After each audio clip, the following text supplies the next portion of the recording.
नाग पूजा। मुंशी प्रेमचंद की कहानी। प्रातःकाल था। आषाढ़ का पहला दोंगड़ा निकल गया था। कीट पतंग चारों तरफ रेंगते दिखाई देते थे। तिलोत्तमा ने वाटिका की ओर देखा तो वृक्ष और पौधे ऐसे निखर गए थे जैसे साबुन से मैले कपड़े निखर जाते हैं। उन पर एक विचित्र आध्यात्मिक शोभा छाई हुई थी, मानो योगीवर आनंद में मग्न पड़े हो। चिड़ियों में असाधारण चंचलता थी। डाल डाल पात पात चहकती फिरती थी।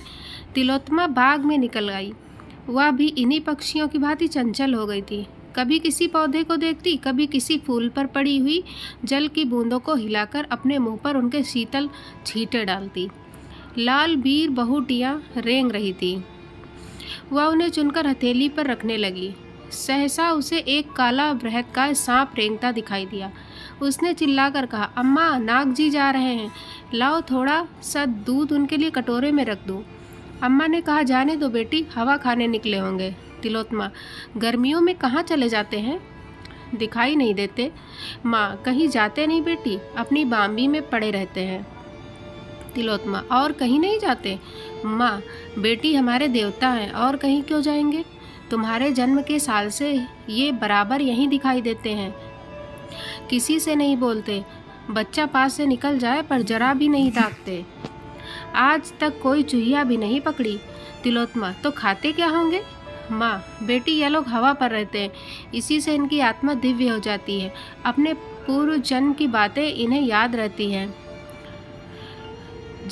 आने वाली बातों को भी जानते हैं। कोई बड़ा योगी जब अहंकार करने लगता है तो उसे दंड स्वरूप इस योनि में जन्म लेना पड़ता है। जब तक प्रायश्चित पूरा नहीं होता तब तक वह इस योनि में रहता है। कोई कोई तो 100 200 वर्ष तक जीते रहते हैं। तिलोत्तमा, इनकी पूजा न करो तो क्या करे?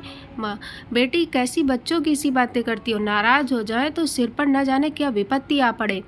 तेरे जन्म के साल पहले पहल दिखाई दिए थे, तब से साल में 10-5 बार अवश्य दर्शन दे जाते हैं। इनका ऐसा प्रभाव है कि आज तक किसी के सिर में दर्द तक नहीं हुआ। कई वर्ष हो गए। तिलोत्तमा, बालिका से युवती हुई। विवाह का शुभ अवसर आ पहुँचा। बारात आई, विवाह हुआ। तिलोत्तमा के पति गृह जाने का मुहूर्त आ पहुँचा। नई वधू का श्रृंगार हो रहा था। भीतर बाहर हलचल मची हुई थी। ऐसा जान पड़ता था भगदड़ पड़ी हुई है। तिलोत्तमा के हृदय में वियोग दुख की तरंगें उठ रही थी। वह एकांत में बैठकर रोना चाहती है। आज माता पिता, भाई बहन, सखियां, सहेलियां सब छूट जाएंगी।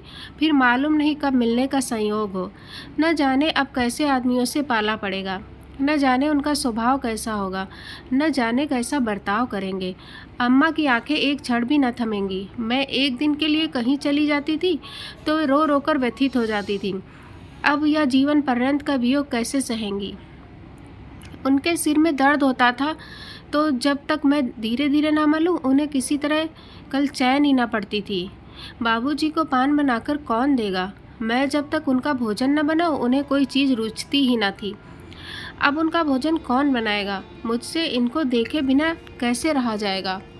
यहाँ जरा सिर में दर्द भी होता था तो अम्मा और बाबूजी घबरा जाते थे। तुरंत वैद्य हकीम आ जाते थे। वहाँ न जाने क्या हाल होगा। भगवान, बंद घर में कैसे रहा जाएगा? न जाने वहाँ खुली छत है या नहीं। होगी भी तो मुझे कौन सोने देगा? भीतर घुट घुट कर मरूंगी। जगने में जरा देर हो जाएगी तो ताने मिलेंगे। यहाँ सुबह को कोई जगाता था तो अम्मा कहती थी, सोने दो, कच्ची नींद जाग जाएगी तो सिर में पीड़ा होने लगेगी। वहाँ व्यंग सुनने पड़ेंगे। बहू आलसी है, दिन भर खाट पर पड़ी रहती है। वे पति तो बहुत सुशील मालूम होते हैं। हाँ, कुछ अभिमानी अवश्य हैं। कहीं उनका स्वभाव निठुर हुआ तो? सहसा उसकी माता ने आकर कहा, बेटी, तुमसे एक बात कहने की याद ना रही। वहाँ नाग पूजा अवश्य करती रहना। घर के और लोग चाहे मना करें, पर तुम इसे अपना कर्तव्य समझना। अभी मेरी आंखें जरा झपक गई थी। नाग बाबा ने स्वप्न में दर्शन दिए। तिलोत्तमा, अम्मा, मुझे भी उनके दर्शन हुए हैं, पर मुझे तो उन्होंने बड़ा विकराल रूप दिखाया। बड़ा भयंकर स्वप्न था। माँ, देखना तुम्हारे घर में कोई सांप न मारने पाए। यह मंत्र नित्य अपने पास रखना। तिलोत्तमा अभी कुछ जवाब न देने पाई थी कि अचानक बारात की ओर से रोने के शब्द सुनाई दिए। एक क्षण में हाहाकार मच गया। भयंकर शोक घटना हो गई। वर को सांप ने काट लिया। वह बहू को विदा कराने आ रहा था। पालकी में मसनद के नीचे एक काला सांप छिपा हुआ था। वह ज्यों ही पालकी में बैठा, सांप ने काट लिया। चारों ओर कोहराम मच गया। तिलोत्मा पर तो मानो वज्रपात हो गया। उसकी माँ सिर पीट पीट कर रोने लगी। उसके पिता बाबू जगदीश चंद्र मूर्छित होकर गिर पड़े। हृदयोग से पहले से ही ग्रस्त थे। झाड़ फूक करने वाले आए, डॉक्टर बुलाए गए, पर विष घातक था। जरा देर में वर के होठ नीले पड़ गए, नक काले हो गए, मूर्छा आने लगी। देखते देखते शरीर ठंडा पड़ गया।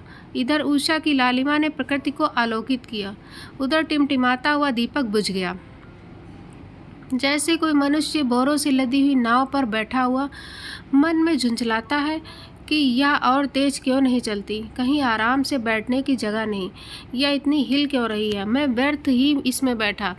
पर अकस्मात नाव को भंवर में पड़ते देखकर उसके मस्तूल से चिपट जाता है। वही दशा तिलोत्मा की हुई। अभी तक वह वियोग दुख में ही मग्न थी, ससुराल के कष्टों और दुर्व्यवस्थाओं की चिंता में पड़ी हुई थी, पर अब उसे होश आया कि इस नाव के साथ मैं भी डूब रही हूँ। एक क्षण पहले वह कदाचित जिस पुरुष पर झुंझला रही थी, जिसे लुटेरा और डाकू समझ रही थी, वह अब कितना प्यारा था। उसके बिना अब जीवन एक दीपक था, बुझा हुआ, एक वृक्ष था, फल फूल विहीन। अभी एक क्षण पहले वह दूसरों की ईर्ष्या का कारण थी, अब दया और करुणा की। थोड़े ही दिनों में उसे ज्ञात हो गया कि मैं पतिविहीन होकर संसार के सब सुखों से वंचित हो गई। 1 वर्ष बीत गया। जगदीश चंद्र पक्के धर्मावलंबी आदमी थे, पर तिलोत्मा का वैधव्य उनसे न सहा गया। उन्होंने तिलोत्मा के पुनर्विवाह का निश्चय कर लिया। हंसने वालों ने तालियां बजाई, पर जगदीश बाबू ने हृदय से काम लिया। तिलोत्मा पर सारा घर जान देता था। उसकी इच्छा के विरुद्ध कोई बात न होने पाती। यहाँ तक कि वह घर की मालकिन बना दी गई थी। सभी ध्यान रखते कि उसका रंज ताज़ा न होने पाए, लेकिन उसके चेहरे पर उदासी छाई रहती थी, जिसे देखकर लोगों का दुख होता था। पहले तो माँ भी इस सामाजिक अत्याचार पर सहमत न हुई, लेकिन बिरादरी वालों का विरोध ज्यों-ज्यों बढ़ता गया, उसका विरोध ढीला पड़ता गया। सिद्धांत रूप से तो प्रायः किसी को आपत्ति न थी, किंतु उसे व्यवहार में लाने का साहस किसी में न था। कई महीनों के लगातार प्रयास के बाद एक कुलीन सिद्धांतवादी सुशिक्षित वर मिला। उसके घरवाले भी राजी हो गए। तिलोत्मा को समाज में अपना नाम बिकते देखकर दुख होता था। वह मन में कुढ़ती थी कि पिताजी नाहक मेरे लिए समाज में नक्कू बन रहे हैं। अगर मेरे भाग्य में सुहाग लिखा होता तो वज्र ही क्यों गिरता। उसे कभी कभी ऐसी शंका होती थी कि मैं फिर विधवा हो जाऊंगी। जब विवाह निश्चित हो गया और वर की तस्वीर उसके सामने आई, तो उसकी आंखों में आंसू भर आए। चेहरे से कितनी सज्जनता, कितनी दृढ़ता, कितनी विचारशीलता टपकती थी। वह चित्र को लिए हुए माता के पास गई और शर्म से सिर झुकाकर बोली, अम्मा, मुझे मुंह तो न खोलना चाहिए, पर अवस्था ऐसी आ पड़ी है कि बिना मुंह खोले रहा नहीं जाता। आप बाबूजी को मना कर दें। मैं जिस दशा में हूँ संतुष्ट हूँ। मुझे ऐसा भय हो रहा है कि अब की फिर वही शोक घटना। माँ ने सहमी हुई आंखों से देखकर कहा, बेटी, ऐसी असगुन की बात मुँह से निकाल रही हो।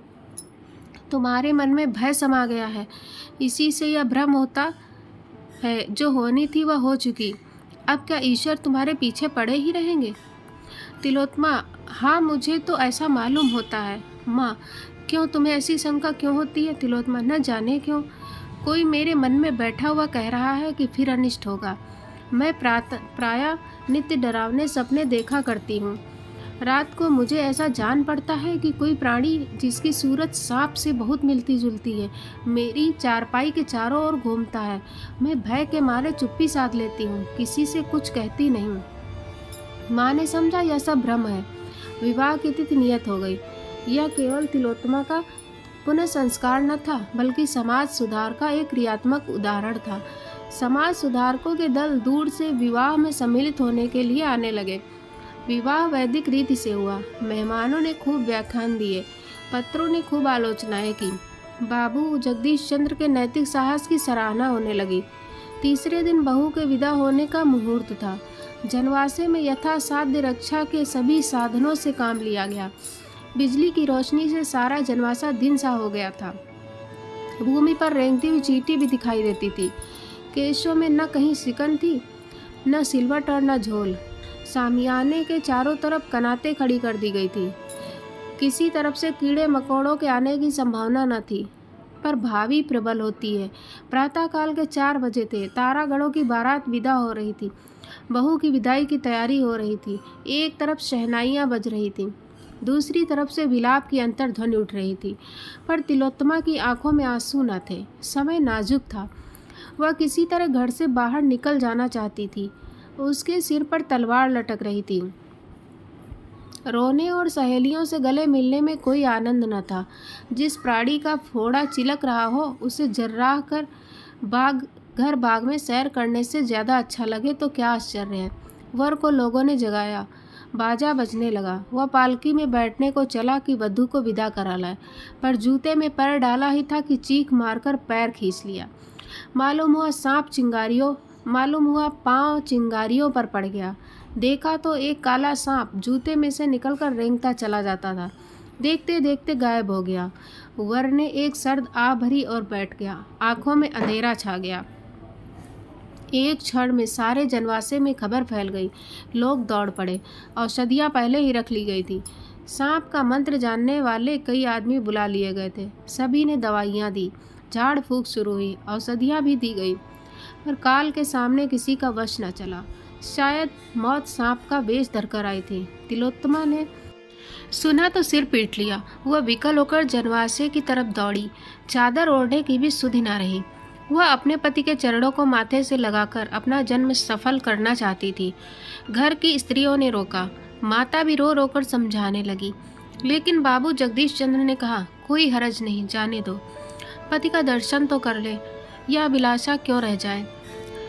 उसी शोकान्वित दशा में तिलोत्तमा जनवासे में पहुंची, पर वहां उसकी तस्कीन के लिए मरने वाले की उल्टी सांसें थीं। उन अधगुले नेत्रों में असह्य आत्मवेदना और दारुण नैराश्य।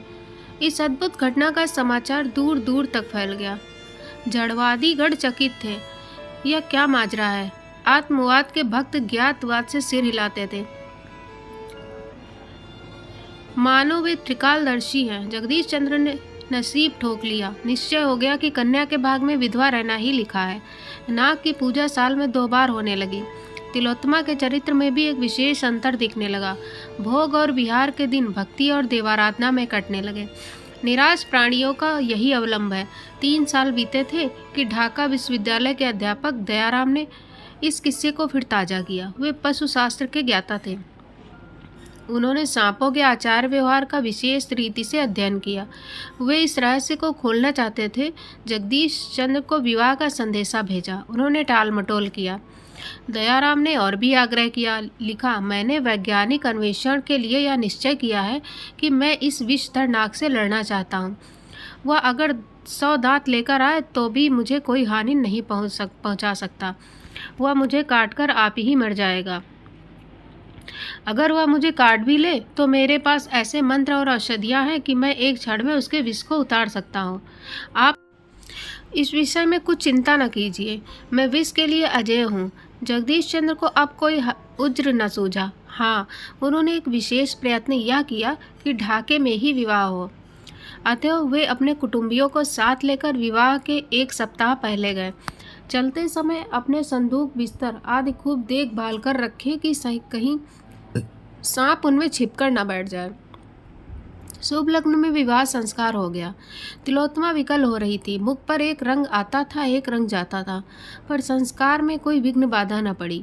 तिलोत्तमा रो धोकर ससुराल गई। जगदीश चंद्र घर लौट आए, पर ऐसे चिंतित थे जैसे कोई आदमी सराय में खुला हुआ संदूक छोड़कर बाजार चला जाए। तिलोत्तमा के स्वभाव में अब एक विचित्र रूपांतर हुआ। वह औरों से हंसती बोलती, आराम से खाती पीती, सैर करने जाती, थिएटरों और अन्य सामाजिक सम्मेलनों में शरीक होती। इन अवसरों पर प्रोफेसर दयाराम से भी बड़े प्रेम का व्यवहार करती। उनके आराम का बहुत ध्यान रखती। कोई काम उनकी इच्छा के विरुद्ध न करती। कोई अजनबी आदमी उसे देखकर कह सकता था, गृहिणी हो तो ऐसी हो। दूसरों की दृष्टि में इस दंपति का जीवन आदर्श था, किंतु आंतरिक दशा कुछ और ही थी। उनके साथ शयनागार में जाते ही उसका मुख विकृत हो जाता, भौहें तन जाती, माथे पर बल पड़ जाते। शरीर अग्नि की भांति जलने लगता, पलकें खुली रह जाती, नेत्रों से ज्वाला सी निकलने लगती और उसमें से झुलसती हुई लपटें निकलती, मुख पर कालिमा छा जाती और यद्यपि स्वरूप में कोई विशेष अंतर न दिखाई देता, पर न जाने क्यों भ्रम होने लगता कि यह कोई नागिन है। कभी कभी वह फुफकारने भी लगती। इस स्थिति में दयाराम को उसके समीप जाने या उससे कुछ बोलने की हिम्मत न पड़ती। वे उसके रूप लावण्य पर मुग्ध थे, किंतु इस अवस्था में उन्हें उससे घृणा होती। उसे इसी उन्माद के आवेग में छोड़कर बाहर निकल आते। डॉक्टरों से सलाह ली, स्वयं इस विषय की कितनी ही किताबों का अध्ययन किया, पर रहस्य कुछ समझ में न आया। उन्हें भौतिक विज्ञान में अपनी अल्पज्ञता स्वीकार करनी पड़ी। उन्हें अब अपना जीवन असह्य जान पड़ता, अपने दुस्साहस पर पछताते, नाहक इस विपत्ति में अपनी जान फंसाई। उन्हें शंका होने लगी कि अवश्य कोई प्रेत लीला है। मिथ्यावादी न थे, पर जहाँ बुद्धि और तर्क का कुछ वश न चलता, वहाँ मनुष्य विवश होकर मिथ्यावादी हो जाता है। शनै शनै उनकी यह हालत हो गई कि सदैव तिलोत्तमा से सशंक रहते। उसका उन्माद विकृत मुखाकृति उनके ध्यान से न उतरते। डर लगता कि कहीं यह मुझे मार न डाले, न जाने कब उन्माद का आवेग हो। यह चिंता हृदय को व्यथित किया करती। हिप्नोटिज्म, विद्युत शक्ति और कई नए आरोग्य विधानों की परीक्षा की गई। उन्हें हिप्नोटिज्म पर बहुत भरोसा था, लेकिन जब यह योग भी निष्फल हो गया तो वे निराश हो गए। एक दिन प्रोफेसर दयाराम किसी वैज्ञानिक सम्मेलन में गए हुए थे। लौटे तो 12 बज गए थे। वर्षा के दिन थे। नौकर चाकर सो रहे थे। वे तिलोत्तमा के शयन गृह में यह पूछने गए कि मेरा भोजन कहाँ रखा है। अंदर कदम रखा ही था कि तिलोत्तमा के सिरहाने की ओर उन्हें एक अति भीमकाय काला सांप बैठा हुआ दिखाई दिया। प्रोफेसर साहब चुपके से लौट आए। अपने कमरे में जाकर किसी औषधि का एक खुराक पी और पिस्तौल तथा सांगा लेकर फिर तिलोत्तमा के कमरे में पहुंचे। विश्वास हो गया कि यह वही मेरा पुराना शत्रु है। इतने दिनों में टोह लगाता हुआ यहाँ आ पहुँचा, पर उसे तिलोत्तमा से क्यों इतना स्नेह है। उसके सिरहाने ही वो बैठा हुआ है, मानो कोई रस्सी का टुकड़ा है। यह क्या रहस्य है। उन्होंने सांपों के विषय में बड़ी अद्भुत कथाएं पढ़ी और सुनी थी, पर ऐसी कौतूहलजनक घटना का उल्लेख कहीं न देखा था। वे इस भांति सशस्त्र होकर फिर कमरे में पहुंचे तो सांप का पता न था। हाँ, तिलोत्तमा के सिर पर भूत सवार हो गया था। वह बैठी हुई आग्नेय नेत्रों से द्वार की ओर ताक रही थी। उसके नैनों से ज्वाला निकल रही थी, जिसकी आँच 2 गज तक लगती। इस समय उन्माद अतिशय प्रचंड था। दयाराम को देखते ही बिजली की तरह उन पर टूट पड़ी और हाथों से आघात करने के बदले उन्हें दांतों से काटने की चेष्टा करने लगी। इसके साथ ही अपने दोनों हाथ उनकी गर्दन में डाल दिए। दयाराम ने बहुतेरा चाहा, एड़ी चोटी तक का जोर लगाया कि अपना गला छुड़ा ले, लेकिन तिलोत्तमा का बाहुपाश प्रतिक्षण सांप की केड़ली की भांति कठोर एवं संकुचित होता जाता था। उधर यह संदेह था कि इसने मुझे काटा तो कदाचित इसे जान से हाथ धोना पड़े। उन्होंने अभी जो औषधि पी थी वह सर्व विष से अधिक घातक थी। इस दशा में उन्हें यह शोकमय विचार उत्पन्न हुआ, यह भी कोई जीवन है कि दंपति का उत्तरदायित्व तो सब सिर पर सवार, पर उसका सुख नाम का नहीं, उल्टे रात दिन जान का खटका। यह क्या माया है। वह सांप कोई प्रेत तो नहीं है जो उसके सिर आकर यह दशा कर दिया करता है। कहते हैं ऐसी अवस्था में रोगी पर जो चोट की जाती है वह प्रेत पर ही पड़ती है। नीची जातियों में इसके उदाहरण भी देखे हैं। वे इसी हैस बैस में पड़े हुए थे कि उनका दम घुटने लगा। तिलोत्तमा के हाथ रस्सी के फंदों के भांति उनकी गर्दन को कस रहे थे। वे दीन असहाय भाव से इधर उधर ताकने लगे। क्यों कर जान बचे, कोई उपाय न सूझ पड़ता था। सांस लेना दुष्कर हो गया, देह शिथिल पड़ गई, पैर थरथराने लगे। सहसा तिलोत्तमा ने उनके बाहों की ओर मुंह बढ़ाया। दयाराम काँप उठे। मृत्यु आंखों के सामने नाचने लगी। मन में कहा, यह इस समय मेरी स्त्री नहीं, विषैली भयंकर नागिन है। इसके विष से जान बचनी मुश्किल है। अपनी औषधि पर जो भरोसा था वह जाता रहा। चूहा उन्मत्त दशा में काट लेता है तो जान के लाले पड़ जाते हैं। भगवान कितना विकराल स्वरूप है। प्रत्यक्ष नागिन मालूम हो रही है। अब उल्टी पड़े या सीधी, इस दशा का अंत करना ही पड़ेगा। उन्हें ऐसा जान पड़ा कि अब गिरा ही चाहता हूँ। तिलोत्तमा बार बार सांपों की भांति फुंकार मारकर जीभ निकाले हुए उनकी ओर झपटती थी। एकाएक वह बड़े कर्कश स्वर से बोली, मूर्ख, तेरा इतना साहस कि तू इस सुंदरी से प्रेमालिंगन करे। यह कहकर वह बड़े वेग से काटने को दौड़ी। दयाराम का धैर्य जाता रहा। उन्होंने दाहिना हाथ सीधा किया और तिलोत्तमा की छाती पर पिस्तौल चला दिया। तिलोत्तमा पर कुछ असर न हुआ। उसकी बाहें और भी कड़ी हो गईं। आंखों से चिंगारियां निकलने लगी। दयाराम ने दूसरी गोली दाग दी। यह चोट पूरी पड़ी। तिलोत्तमा का बाहुबंधन ढीला पड़ गया। एक क्षण में उसके हाथ नीचे को लटक गए, सिर झुक गया और वह भूमि पर गिर पड़ी। तब यह दृश्य देखने में आया जिसका उदाहरण कदाचित अलिफ लैला और चंद्रकांता में भी ना मिले। वहीं पलंग के पास जमीन पर एक काला दीर्घकाय सर्प मरा तड़प रहा था। उसकी छाती और मुंह से खून की धारा बह रही थी। दयाराम को अपनी आंखों पर विश्वास न आता था। यह कैसी अद्भुत प्रेत लीला थी। समस्या क्या है, किससे पूछूं? इस तिलस्म को तोड़ने का प्रयत्न करना मेरे जीवन का एक कर्तव्य हो गया। उन्होंने सांगे से सांप की देह में एक कोचा मारा और फिर वे उसे लटकाए हुए आंगन में लाए। बिल्कुल बेदम हो गया था। उन्होंने उसे अपने कमरे में ले जाकर एक खाली संदूक में बंद कर दिया।